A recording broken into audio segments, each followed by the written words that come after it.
नमस्कार।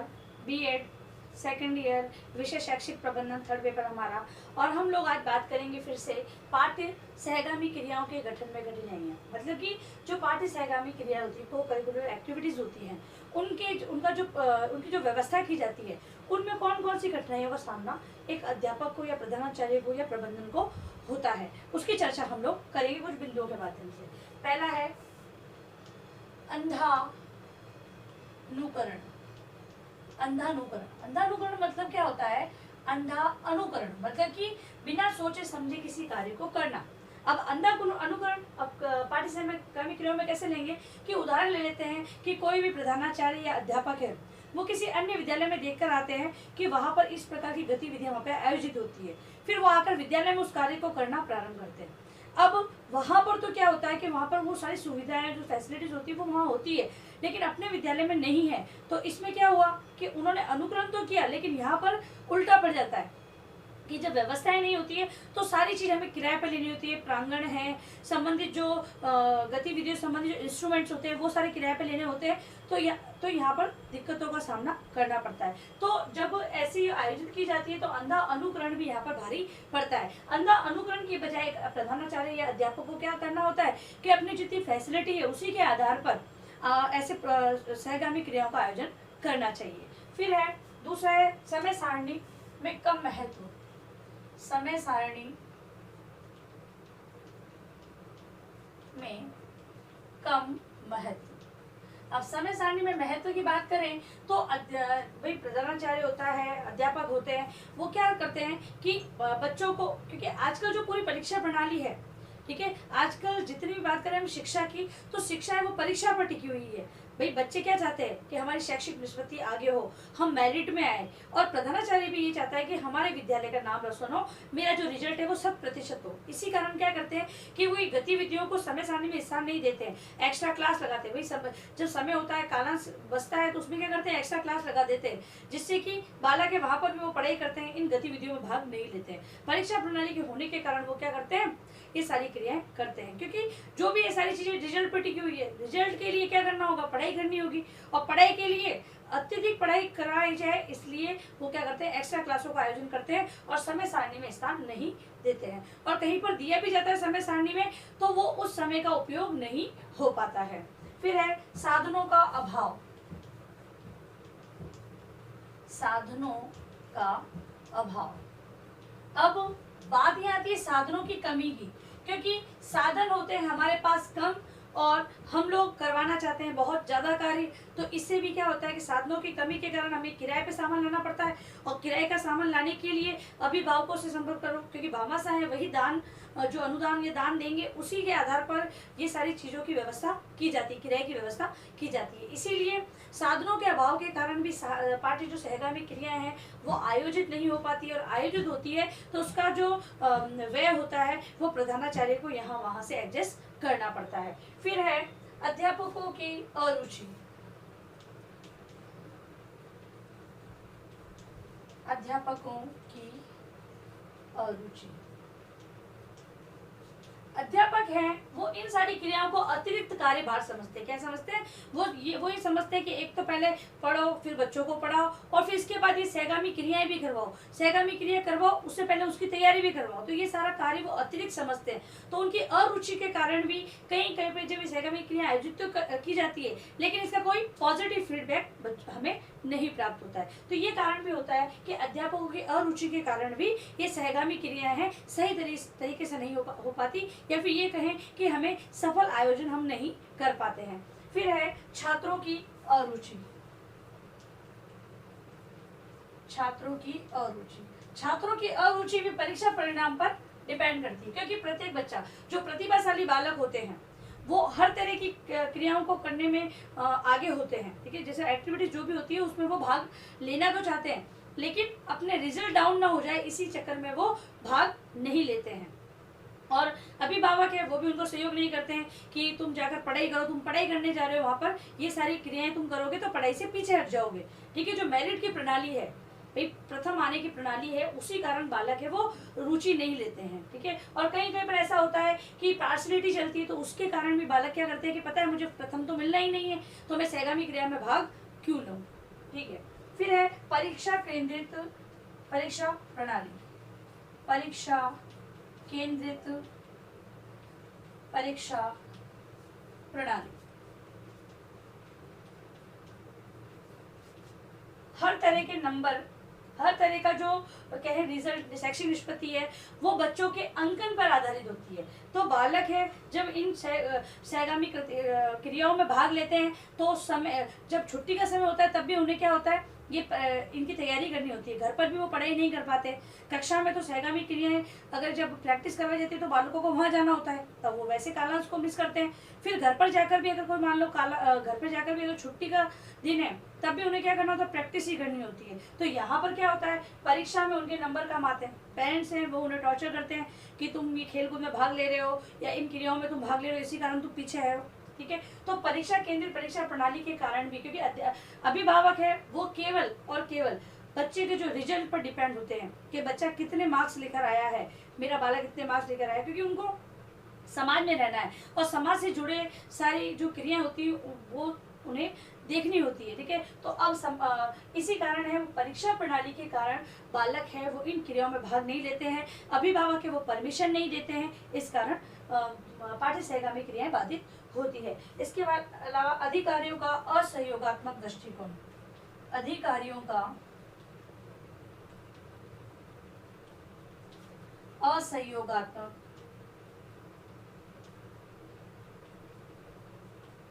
दृष्टिकोण।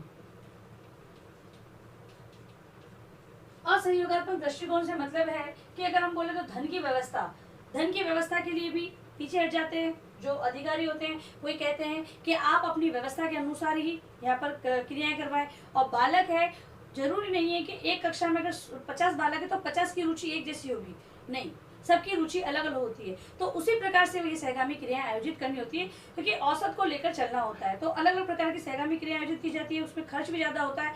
तो जो अधिकारी होते हैं वो सहयोग नहीं देते हैं, अलाउ नहीं करते, क्योंकि उनके परमिशन के बिना ये एक्टिविटी आयोजित नहीं की जाएगी और बच्चों की रुचि के अनुसार एक्टिविटी आयोजित नहीं होगी तो बालक उसमें भाग कभी नहीं लेंगे। तो इसके अलावा और भी प्रकार की भाई दृष्टिकोण देखा जाए तो वो सहयोग प्रदान नहीं करते हैं। उनका कहने का मतलब ये होता है कि आप कक्षा में जो पाठ्यक्रम उसको भी पूरा कराएं, परीक्षा को भी देखें, उसके बाद ये सहगामी क्रियाएं कराएं। तो थोड़ा समस्याएं होती है अधिकारियों के असहयोगात्मक दृष्टिकोण की। फिर है सीमित क्रियाएं, सीमित क्रियाएं। बात आती है सीमित क्रिया, जैसे कि मैंने बताया कि जो सहगामी क्रियाएं होती है वो सीमित होती है, बस हमेशा वही की वही क्रियाएं करवाई जाती है, तो बच्चों की रुचि उससे हट जाती है। सीमित क्रियाएं और इसके अलावा संसाधनों की कमी के कारण, क्योंकि अतिरिक्त व्यय तो करना नहीं है, तो संसाधनों की कमी के कारण भी कुछ एक्टिविटी होती है उसको हटा दिया जाता है। तो जो लिमिटेड एक्टिविटी होती है जो हमेशा से चली आ रही है उन्हीं एक्टिविटी को वहाँ करवाया जाता है और बालक है उसमें भाग नहीं लेते हैं। अध्यापक है वो भी एक ही एक्टिविटी को करवाने में वो भी बोर हो जाते हैं और वो भी भाग तो लेते हैं लेकिन अरुचि उसमें रहती है। नेक्स्ट है अध्यापक प्रशिक्षण स्थान, अध्यापक प्रशिक्षण में स्थान। अध्यापक प्रशिक्षण कार्यक्रम, जैसे कि आप लोग बीएड कर रहे हैं, ठीक है, अब इनमें इन एक्टिविटीज को स्थान तो दिया जाता है, लेकिन बहुत से बालक होते हैं वो केवल रिजल्ट पर डिपेंड होते हैं, वो इन क्रियाओं को करने में रुचि नहीं लेते हैं। तो क्या होता है, जब अध्यापक ही सीखा नहीं होगा, अध्यापक ने सीखा नहीं है तो विद्यार्थियों को किस प्रकार सिखाएगा, तो ये बड़ी समस्या होती है। तो जो प्रशिक्षण संस्थाएं हैं उनमें ये जो 7 दिन का शिविर होता है, जैसे कल्चरल एक्टिविटी का जो शिविर होता है, उनमें सभी छात्रों को, छात्र प्रशिक्षणार्थियों को भाग लेना चाहिए और हर तरह की एक्टिविटी को उन्हें करना चाहिए, जिससे कि जब विद्यालय में बच्चों के सामने इन एक्टिविटी को उन्हें करवाने को कहा जाए तो वो आगे आए। वरना सभी अध्यापक ये बोलते हैं कि हमें ये नहीं आता, हमें वो नहीं आता। भाई प्रशिक्षण कार्यक्रम के अंतर्गत तो इसे स्थान दिया गया है, लेकिन आप नहीं अपना रहे हो तो विद्यालय में किस प्रकार आप इस कार्य को करवाओगे, तो इस बात का ध्यान रखना चाहिए। फिर लास्ट है संकीर्ण विचारधारा, संकीर्ण विचारधारा। संकीर्ण विचारधारा के अंतर्गत हम सभी को ले सकते हैं, तो यहाँ पे प्रधानाचार्य को भी ले सकते हैं, वो अपने विद्यालय के रिजल्ट पर डिपेंड है कि मेरा रिजल्ट अच्छा होना चाहिए। इसी कारण वो क्या करते हैं, इन एक्टिविटी को आयोजित करवाते नहीं हैं। दूसरी बात, अगर प्रधानाचार्य रुचि लेते हैं तो अध्यापक है वो आगे नहीं आते हैं, बच्चों को तैयारी करवानी होती है, फिर उन्हें तैयारी करवाने के बाद फिर वो भाग लेते हैं, तो पढ़ाई भी करवानी, तैयारी भी करानी, इस कारण अध्यापक पीछे हो जाते हैं। फिर है विद्यार्थी, अपना रिजल्ट टॉप लाने के लिए वो क्या करते हैं, केवल पढ़ाई पर फोकस करते हैं, इन क्रियाओं को नहीं देखते हैं। इसके अलावा फिर जो अभिभावक हैं, कई हद तक अभिभावक है वो भी अपना सहयोग नहीं देते हैं, बालकों के रिजल्ट पर डिपेंड होते हैं कि बच्चा है वो मेरा, उसकी शैक्षिक निष्पत्ति सबसे आगे होनी चाहिए। इसी कारण अभिभावकों का सहयोग भी नहीं मिलता है। तो ये थी सारी हमारी पाठ्य सहगामी क्रियाओं के गठन की कठिनाइयाँ। अब देखेंगे हम वर्तमान स्थिति, इसकी जो वर्तमान स्थिति है उसके बारे में समझेंगे। पाठ्य सहगामी क्रियाओं की वर्तमान स्थिति कुछ बिंदुओं के माध्यम से समझेंगे। तो उद्देश्य अस्पष्ट है, जो पाठ्य सहगामी क्रियाएं बालकों को करवाई जा रही है उसका उद्देश्य स्पष्ट नहीं है। भाई देखो, जैसे कि आजकल की जो हम और आप पुस्तकें देख रहे हैं उसके अंतर्गत तो बालकों के लिए अलग क्रियाएं होती है और शिक्षकों के लिए अलग क्रियाएं दे रखी है। मतलब कि जो शिक्षक है अब केवल पाठ को नहीं पढ़ाता है, उदाहरणों के माध्यम से फिर वो अपने टॉपिक पर आता है। ये सारी चीजें आजकल किताबों में है, लेकिन अब हम कहेंगे पाठ्य सहगामी क्रियाओं की बात करें तो इनका उद्देश्य निश्चित तौर पर अध्यापक समझ नहीं पाते हैं और ये क्रियाएं हैं वो बाधित होती है। वर्तमान स्थिति की बात करें तो सिलेबस के अंतर्गत तो बालकों के सर्वांगीण विकास की बात कही जा रही है, तो पाठ्य सहगामी क्रियाएं भी पाठ्यक्रम के अंतर्गत ही है। इन्हें अलग न मानकर पाठ्यक्रम के साथ साथ चलने वाली क्रियाएं कहा गया है। तो उद्देश्य अस्पष्ट होने के कारण अध्यापक समझ नहीं पाते हैं और इन क्रियाओं से अलग रहते हैं। दूसरा है प्रधानाध्यापक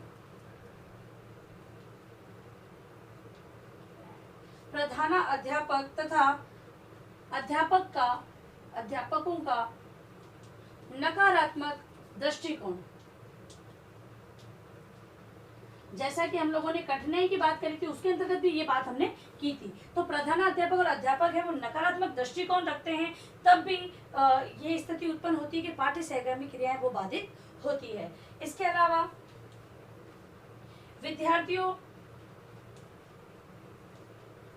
विद्यार्थियों की पहल का अभाव।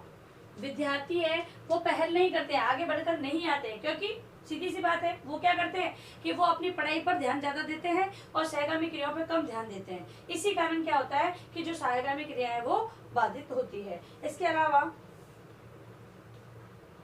अधिकांश अध्यापक इन्हें अतिरिक्त कार्य मानते हैं।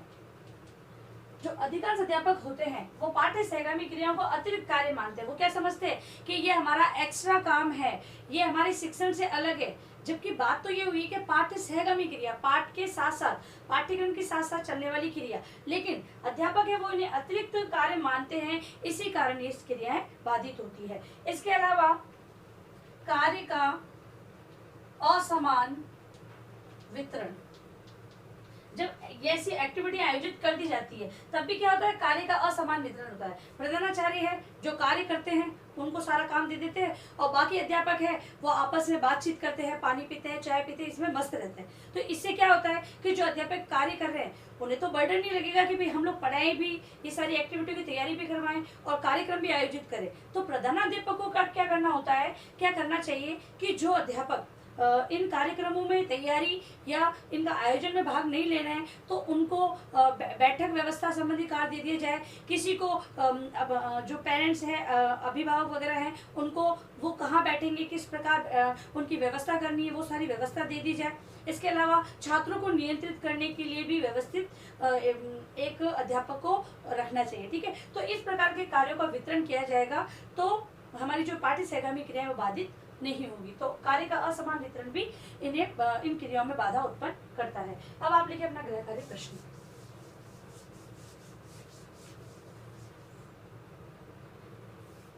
गृह कार्य प्रश्न,